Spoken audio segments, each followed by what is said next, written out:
Tuesday Night Touchdown Podcast with your hosts, Reese Downing and Jacob Workman.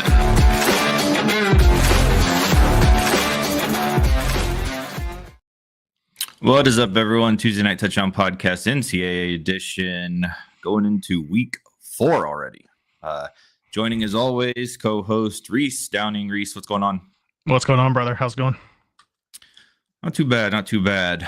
So last week, we did both miss our locks, but we did both hit our dogs. I gave out Texas A&M, Reese gave out West Virginia. And if anyone was listening at the end, I kind of threw out a little 3-team underdog parlay of A&M, Georgia Tech, and Cal that was plus 14.25, and that came through for a very big weekend for us. This week, I don't have one of those, unfortunately, but that was a great one for last week. Reese, you have any takeaways from last week? No, just another good set of games. A little surprised at what happened with the Notre Dame game. Wish we had the boys on here to talk about that a little bit. Hopefully we'll get them on here sooner than later. But yeah, it was another good week of college football. Yeah, I'm sure we would be hearing quite a lot about a missed holding call if they were on here. It was a terrible missed call, but I was still hoping for some fine content from Carter since he was at the game, but yeah, I can only imagine what was being said and done there. Yeah.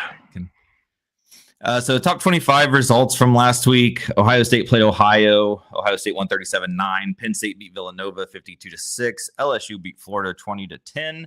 Oregon beat Northwestern 34-14. Miami beat USF 49-12. Georgia, Tennessee went to overtime with Georgia winning 44-41. Texas beat UTEP 27-10. Notre Dame lost to Texas A&M 40-41. Illinois beat Western Michigan 38-0. South Carolina lost to Diego Pavia and Vanderbilt 7-31. Clemson lost also to Georgia Tech 21-24. Oklahoma beat Temple 42-3. Iowa State beat Arkansas State 24-16. Ole Miss beat Arkansas 41-35. Bama beat the hell out of Wisconsin 38-14. Utah beat Wyoming 31-6. Texas Tech beat Oregon State 45-14.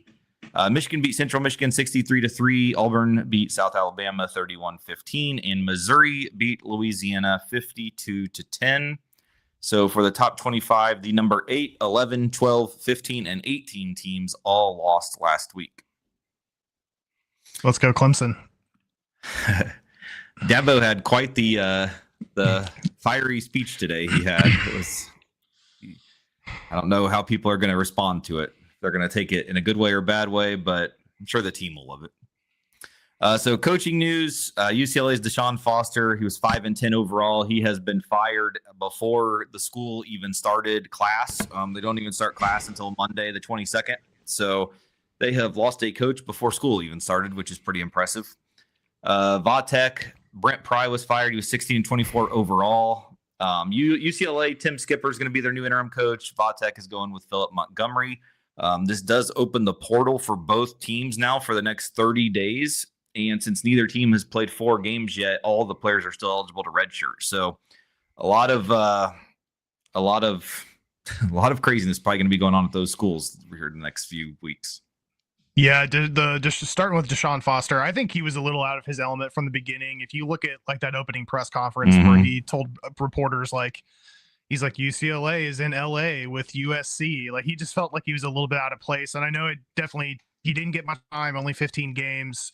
UCLA was kind of in a scramble spot with Chip Kelly heading to Ohio State in February, so they were late to the game to find a new coach. Taking a look at some of the coaches that have been in consideration, Danton Lynn, I think, makes a lot of sense. He's in LA. He was the former DC, UCLA. Oregon's DC, Lapoy, maybe a good fit. New Mexico's head coach, Jason Eck. And even Florida State's DC, Tony White, could be a good fit considering he's got ties with the program. Yeah, there's been a lot of talk of Tony White. I also saw a lot of talk of PJ Fleck, too. Yeah, I think I read about PJ Fleck too, and then taking a look at on the Virginia Tech side, not shocked at all there. I think we started talking about Brent on the hot seat last year, 16-24 in 4 years. He started the year 0 for defense at Penn State, just didn't transition to Virginia Tech. A few names besides, I mean, starting with Philip Montgomery, if he can gather some wins there, it might be worth a shot. He's got a lot of head coaching experience with the Green Wave, right? He was also the OC when RG3 was there. I read Golish's name at USF. I read Billy Napier's name if he happens to get booted from Florida as being a potential option. And then I've even heard Michael Vick's name, which I think is a little interesting. I don't think they're gonna. That's a long shot swing. As hyped as their fans would get. Be interested to hear what our Virginia Tech fan has to say about all of this if he's listening and wants to drop something in the comments.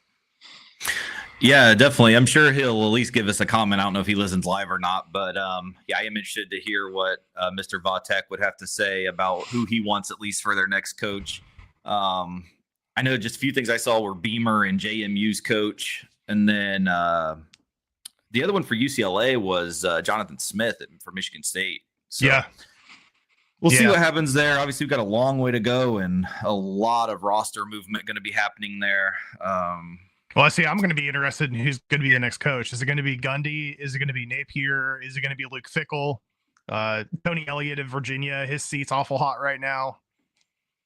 Yeah, there's a lot. It could be Napier too. I mean, you know, it could be. Yeah, that's what I'm saying. Napier's definitely one of them. Yeah, be a lot of people. Who knows? Yeah. So one of the things I was going to bring this up a few weeks ago and just never got around to it, but it kind of got featured a little bit more this week because Georgia Tech and Clemson was such a big game. But anyone that watched the XFL or the USFL, now the UFL, whatever, they've always had to where you can hear what the communication was from the replay booth to the officiating. You can kind of see what they were looking at and what they were talking about.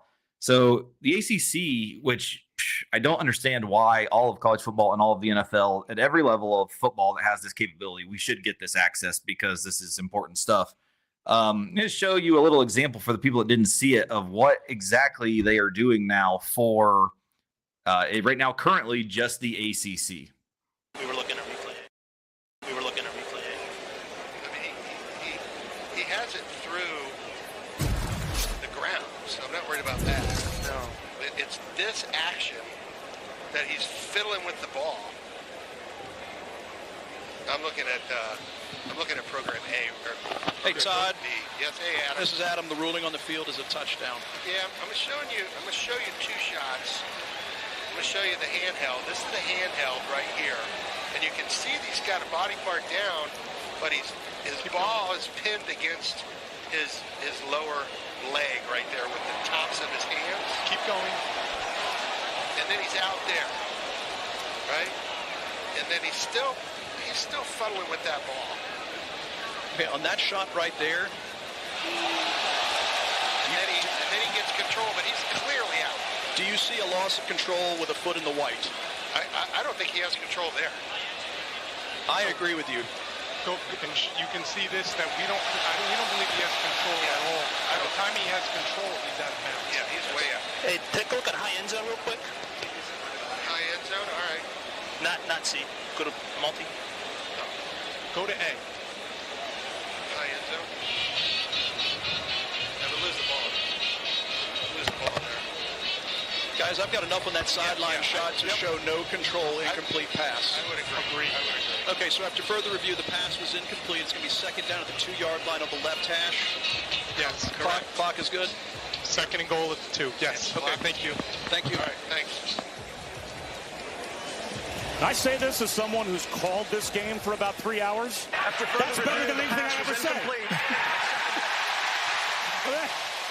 That game-changing call in the peek behind the curtain, going to the operations center for the ACC, and you hear everyone arrive at a collective decision that your eyes, Lewis, told you thought it was an incomplete pass. That's better than anything I do all day. Yeah, that's pretty good by the replay center. Just walking you through that, how they go through their decision-making process, what they look at for evidence. Is it clear and obvious?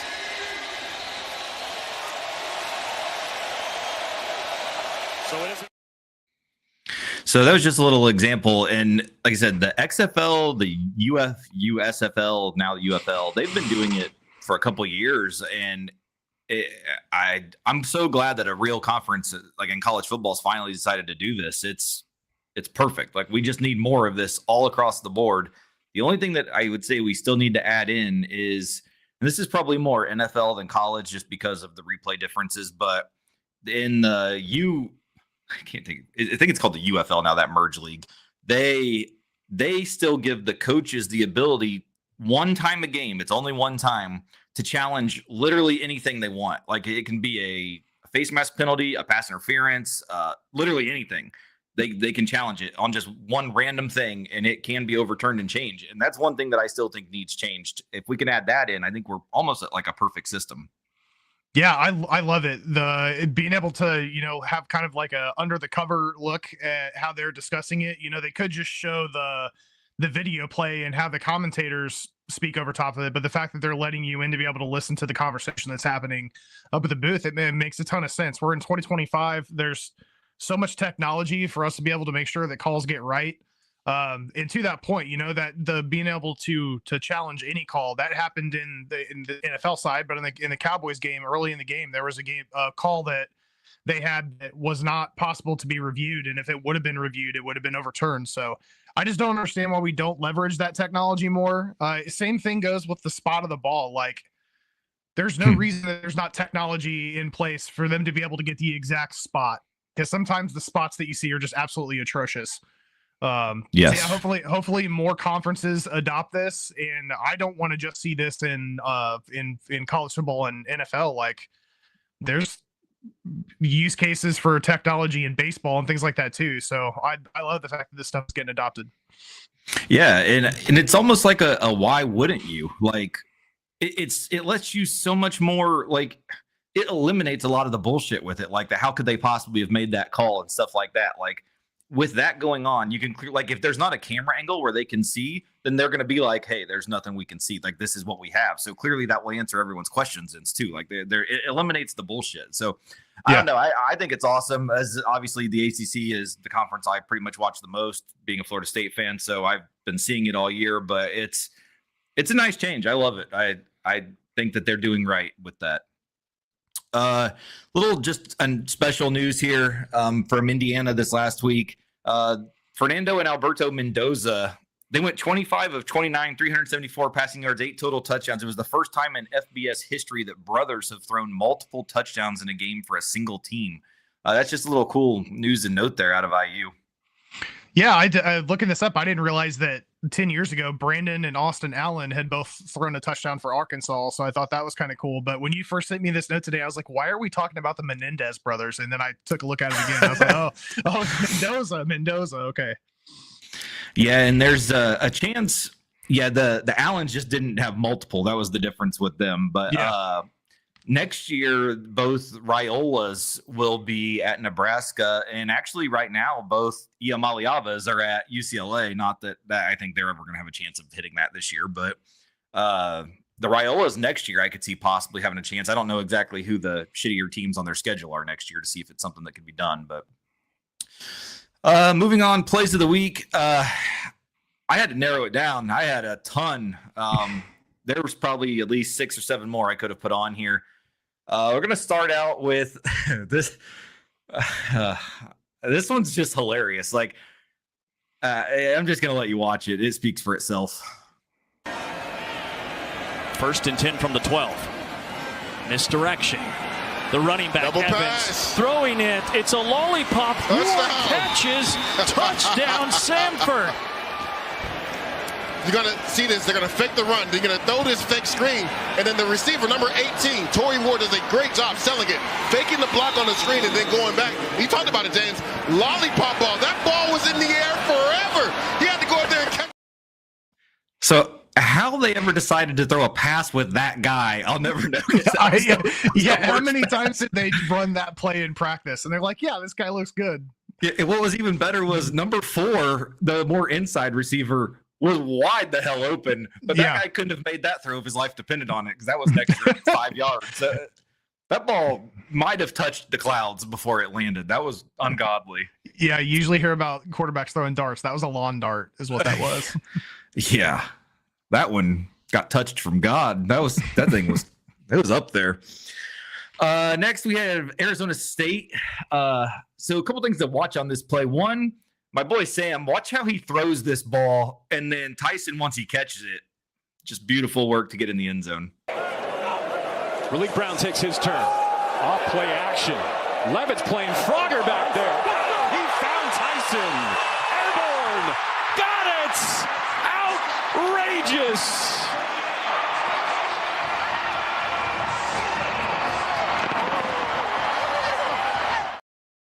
That throw was sick. I don't even know how he threw that. Like, he was sideways jumping. That was a hell of a throw. And then Jordan Tyson's ungodly. It was a hell of a way to finish the play. Yeah, that hurdle gave me nightmares.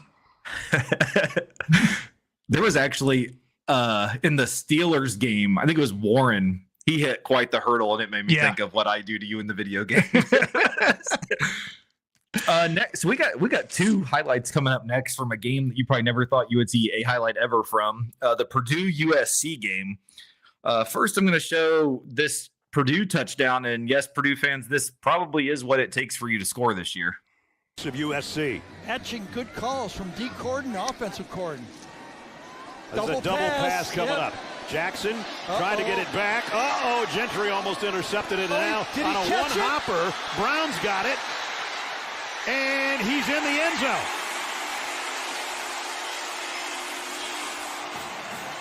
Was that considered a lateral, and then he just scooped it up? I don't think he caught it, did he? At any rate, it's a touchdown. The ruling on the field is both passes were backward. The ball was recovered by the offense. The result of the play is a touchdown. How do you not know that pass wasn't caught? Well, that too. Yeah, like, you're paid to commentate the goddamn game. I think you should know that wasn't caught. What were you watching that you were like, did he catch that? I think he was so baffled by the double pass, I guess. I don't Jesus. Yeah, but and the then, fact that was Purdue quarterback throws his shoulder out. So that was one Purdue offensive play. Here is another Purdue offensive play with a little different result. Brown, heavy pressure, hit as he throws, it's intercepted.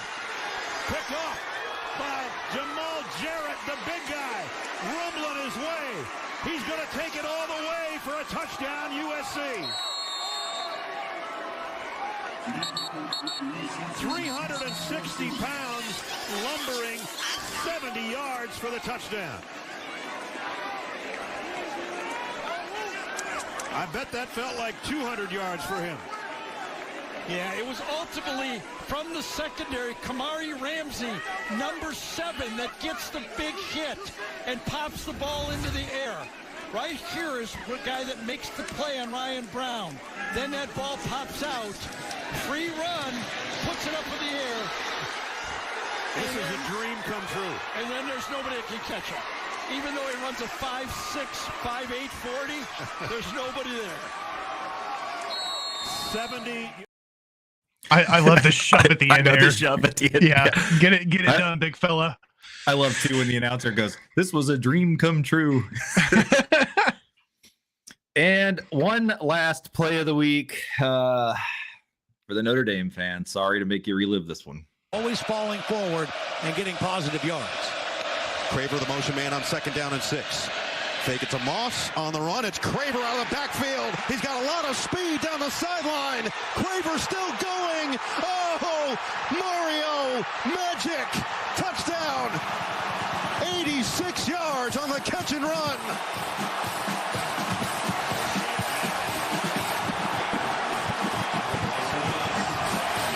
We saw Jalen Stroman make an excellent play, knocking a pass away. This time he gets fooled. Watch Stroman come up. He thinks it's just going to be a little flat route. Instead, it's an out and up. Stroman is beat automatically, and then just poor tackling on the sideline. I mean, that's uncharacteristic of Notre Dame's defense. 3 guys there. It was still going to be an explosive. Now let's go ahead and do that yell together. Pass it back, Ags. How did I know?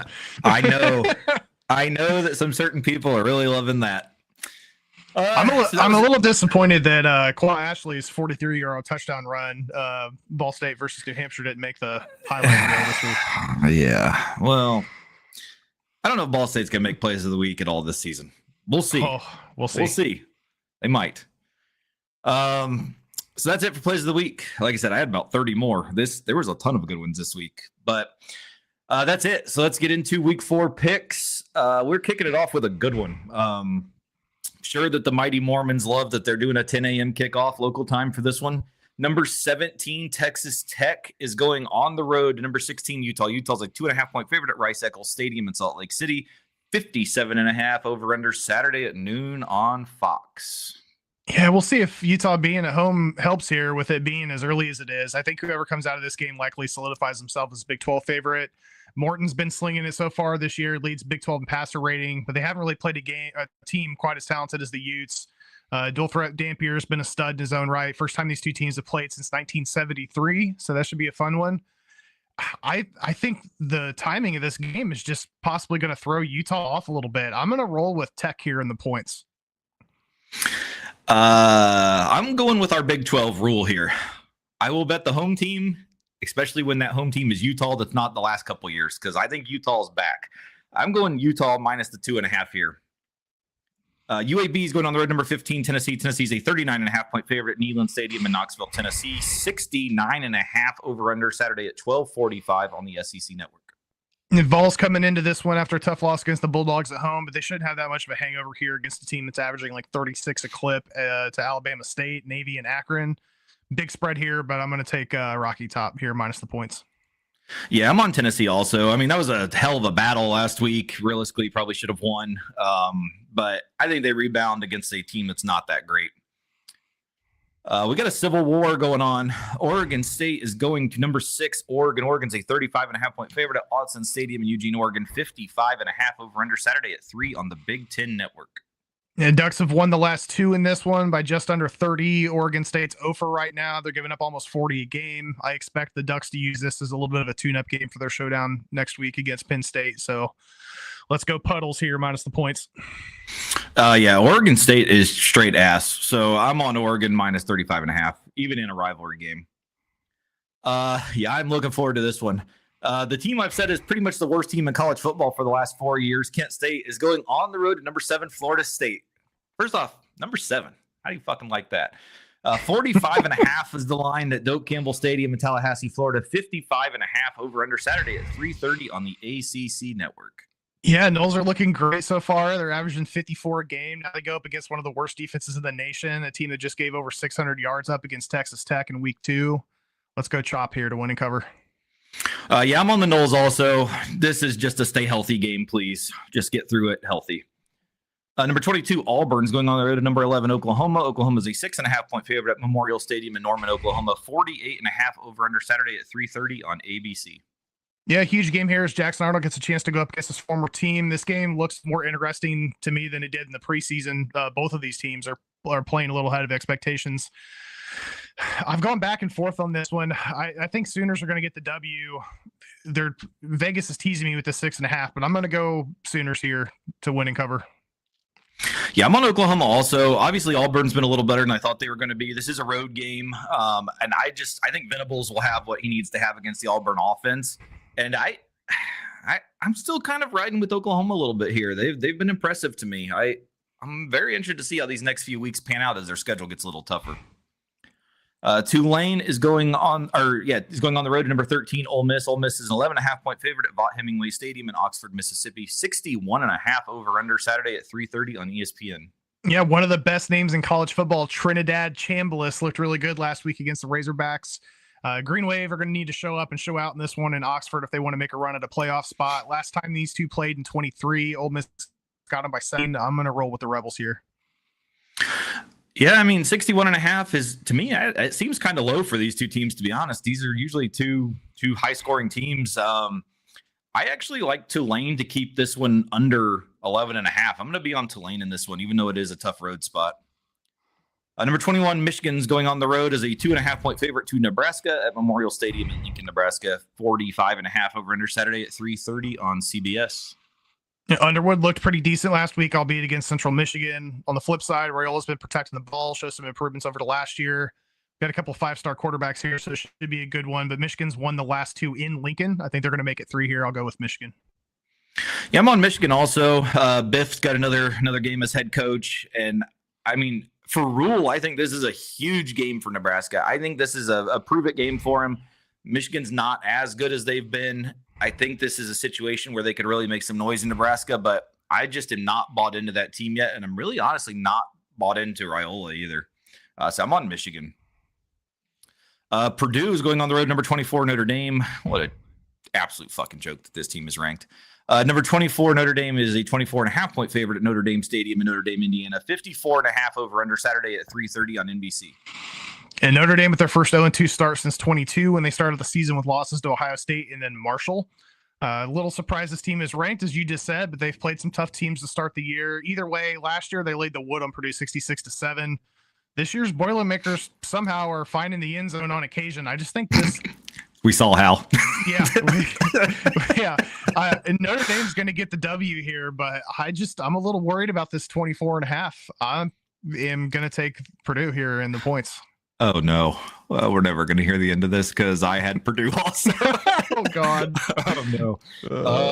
Yeah, I'm on Purdue with the I think it's too many points. Notre Dame has not proven to me that they're 24.5 points better than anyone yet. So, yeah, they've played tough teams, but they haven't won either. This is a winning game. So I'm going to take Purdue in the points. I'm waiting for the comment section to light up here. Yeah, hopefully they're not listening live. Temple is going on the road to number 18, Georgia Tech. Georgia Tech is a 23.5 point favorite at Bobby Dodd Stadium in Atlanta, Georgia. 51.5 over under Saturday at 4:30 on the CW network. The C-Dub. Huge win for Tech against Dabo, the Tigers, last week. They should be able to keep that running game going against a defense that just got ran all over against the Sooners in week 3. I'm going to take the Jackets here to win and cover. Yeah, Georgia Tech's looking more and more impressive. I like them a lot. I'm not that impressed with Temple, so I'll take Georgia Tech to continue rolling here, even though it could be a little bit of a letdown spot after the big win last week, but I think they'll cover this one. South Carolina is going on the road to number 23, Missouri. Missouri's a 12.5 point favorite at Memorial Stadium in Columbia, Missouri. 47.5 over under Saturday at 7 on ESPN. A tough pick here, not knowing whether or not Sellers is going to play. Has that changed at all, or is he still a question mark? I would assume no, but Beamer seemed optimistic, but I don't know if he's going to play. The Gamecocks don't look as good as I first thought after seeing how close that Virginia Tech game was, and we see what they look like. They're going to have to find a way to slow down Ahmed Hardy, who's currently second in the nation in rushing yards. Mizzou's also won the last 3 in the series at Memorial. They've been running the score up a bit this year. I'm going to take Missouri here to win and cover. Yeah, big decision last year as Bo Pribula decided not to stay with Penn State during the playoffs and transfer to Missouri at that point, and he's been playing well for him. I don't care really, honestly, who's at quarterback for South Carolina in this game. I'm going to take Missouri minus the points. Florida is going on the road to number 4, Miami. Miami is a 7.5 point favorite at Hard Rock Stadium in Miami Gardens, Florida. 51.5 over under Saturday at 7:30 on ABC. And next up for Florida schedules the Sunshine Showdown after a 10-point loss in Death Valley. Rough road stretch for the Gators. The spread here seems favorable for the Hurricanes. Lagway's going to have to step it up. Beck hasn't lost in his career to the Gators. I don't think it starts here. I'm going to take the Canes to win and cover. If I was Lagway, I would redshirt and transfer. I'd be done. This is he's actually, I don't even know if I would. There's so many questions. He hasn't even been that good. I think this is Miami in a blowout. Florida's in shambles, and yeah, it's I'm not surprised better with that schedule. It actually went up a lot. It was, I think, like 4.5 or 5.5. It jumped a lot. So there's some news. Obviously, someone knows that Florida's even worse than what we think, and that's bad. So I'm going to take Miami. Number 9, Illinois is going on the road to number 19, Indiana. Indiana is a 5.5 point favorite at Memorial Stadium in Bloomington, Indiana. 52.5 over under Saturday at 7:30 on NBC. Yeah, this is going to be a great QB matchup with Altmaier and Mendoza. Both of them have been balling out. Illini are going to need to slow down the Hoosier rush. Illinois is going to have to figure out Indiana's pass D. I think this is going to be a tight finish, but I'm going to take the Illini here in the points. Yeah, I'm on IU, but it does concern me a little bit just because Illinois has at least had a little bit of competition where IU has played just pure shit so far this season. So we kind of still don't know a lot about them yet. I do trust their offense, though, to be able to keep going against Illinois. I like Cignetti. I like what he's done there. So I'm going to give him some faith in their first big matchup of the year. So I'll take IU minus the 5.5. Georgia State's going on the road to number 20, Vanderbilt. Vanderbilt's a 27.5 point favorite at First Bank Stadium in Nashville, Tennessee. 53.5 over under Saturday at 7:30 on the U. Yeah, interesting matchup here. Georgia State beat Vandy last year. I'm sure they have that in mind. Commodore's defense has been playing pretty lights out. They're giving up around 10 a game. The pisser continues to show out. This is a salty spread, which makes me a little bit nervous, but I'm going to go ahead and roll with Vandy here, minus the points. Don't forget in the preseason, I gave out the Vandy win total. It was 4. They're going to hit it this week. Vandy 27.5 cover.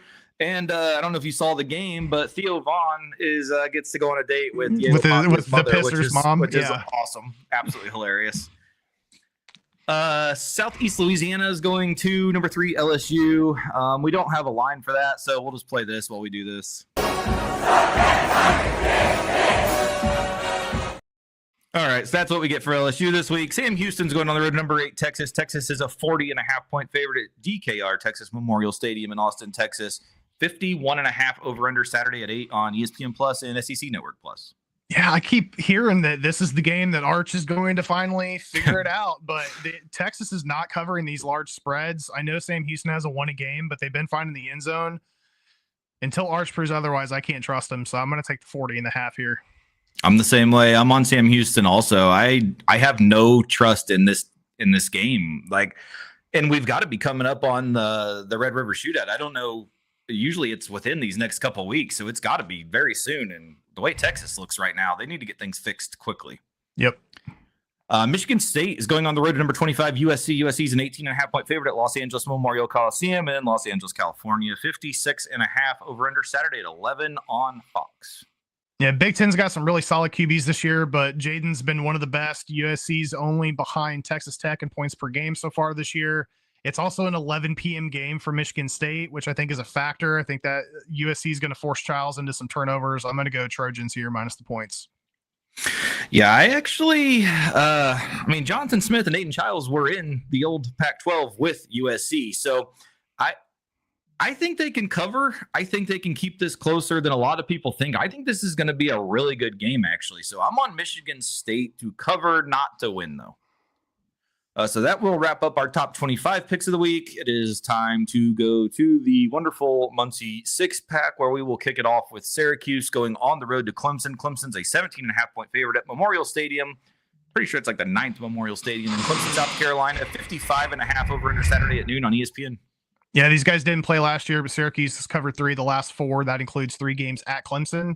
Dabo has failed to cover this year. They've been playing the under. I'm going to take Syracuse and the points here.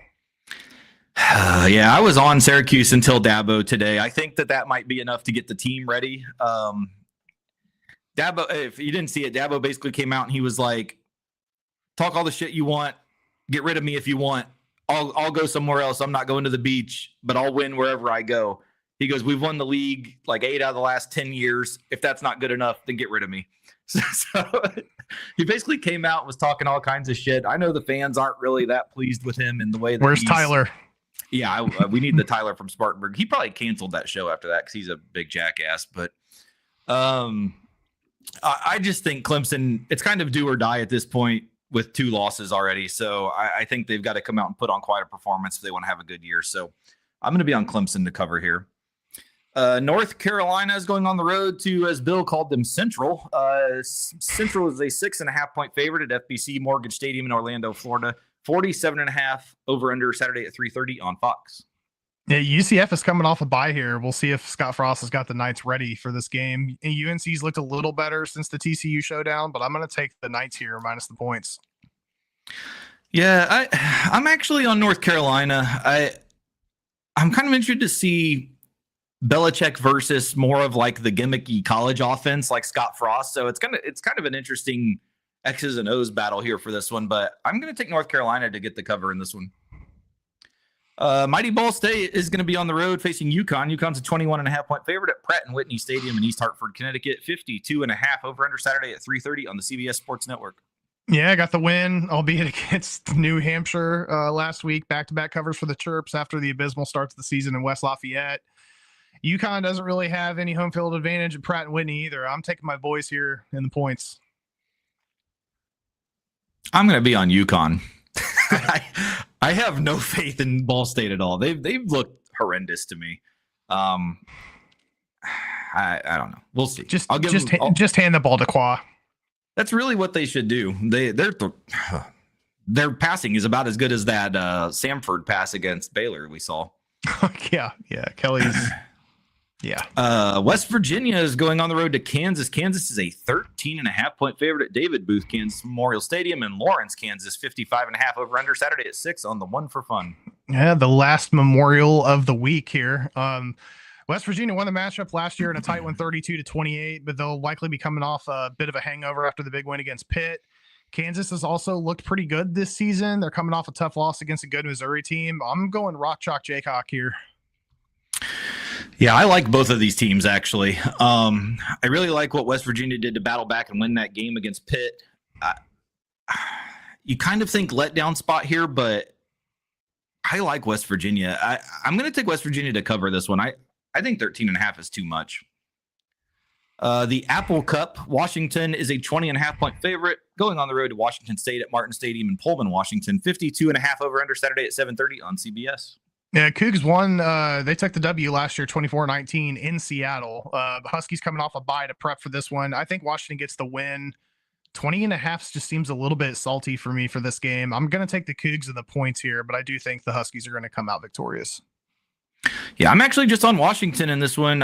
Washington State and Oregon State both have really faltered with that lack of a conference, and you've seen it dwindle year by year. I think Washington comes out and just beats the hell out of them.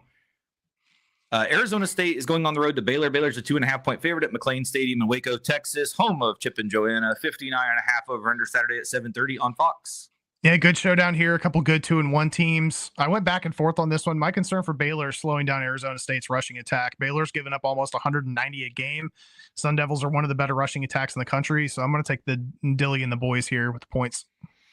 Yeah, this is one I'm going away from my Big 12 home team theory. I'm on Arizona State to win this game outright. I just love this team. I think they kind of got awakening when they went to Mississippi State. They really shouldn't have lost that game. It was a terrible touchdown at the end of the game that kind of cost them it.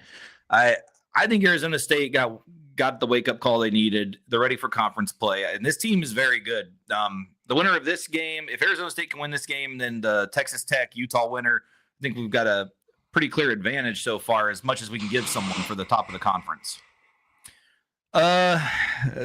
It's always great when we get a new network, and this one's a classic. Fresno State is a 2.5 point favorite going on the road to Hawaii at the Clarence T.C. Ching Athletics Complex in Honolulu, Hawaii. 47.5 over under Sunday at midnight on the Mountain West app. Yeah, Jake's already downloading the app right now. I can tell you that. I actually already have it. I had to have it to watch their game in week 1. Okay, well, there you go. Hawaii got the upset last year in a close matchup, 21-20. They have covered 9 of their last 10 at the Ching. But Fresno's riding a 3-game streak after dropping the opener to Kansas. This is a little bit of a tight line, but I'm going to take your boys here minus the points. Yeah, I'm on Fresno just because of the questions with Hawaii's quarterback. Jesus, his name's escaping me. Alajardo. I can't.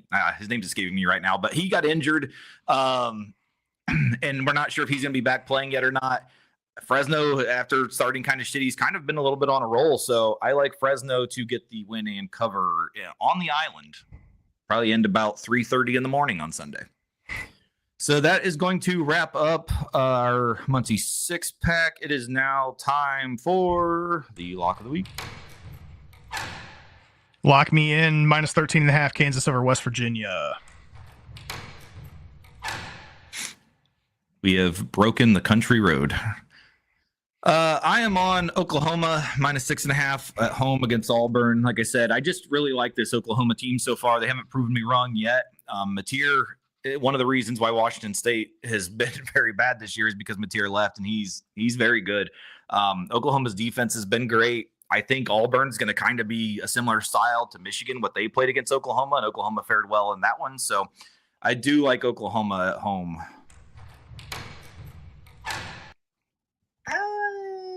The dog of the week. Dog of the week. I am actually going to go with Illinois plus 168 at IU.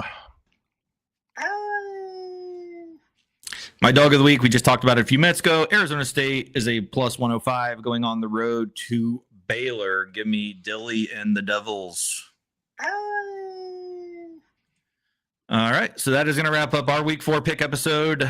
For those of you watching live, if you would like to hang around, the NFL picks episode will be coming up here very soon. For those of you that don't watch live, click your button back to our channel, hit subscribe on it, and then watch our NFL show. We will see you guys next week. Goodbye, everyone. Cheers, guys.